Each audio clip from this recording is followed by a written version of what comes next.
Red tide is one of the greater mysteries of the Gulf Coast. We know it can cause coughing when it reaches the shore, but we don't know where it comes from or how it forms. It's a mystery scientists at Mote Marine Laboratory are working to solve with a recent trip out to study a red tide bloom at sea.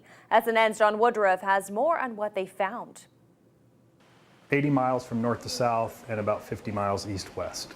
Out there in the Gulf of Mexico, a Carina brevis bloom is floating towards shore, but you may know it by another name, red tide. And this spoiler of a good beach day is still somewhat of a mystery for scientists. We can look at satellite images when we get a good one to tell where the bloom is spatially on the surface, but what we don't know is what's underneath. Mote Marine Laboratory ecologist Vincent Loveco spent 3 days at sea studying the bloom, using robots and high-tech cameras like the FlowCam, which gives an instantaneous look at microorganisms. Being able to look at some of those samples right away on the FlowCam allows us to know where Carina is when it's not on the surface. Loveco says seeing what causes red tide isn't the only mission.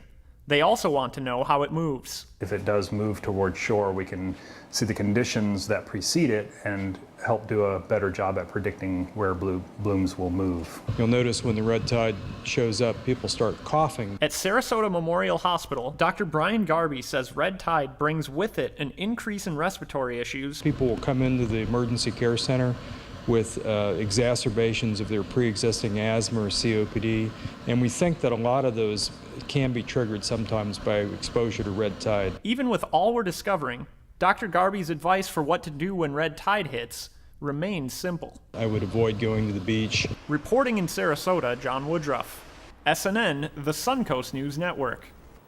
Scientists say the bloom near Big Bend is moving southeast and could come close to shore somewhere on the Gulf Coast in the next few weeks. You can stay up to date on the status of the Suncoast beaches at mote.org/beaches.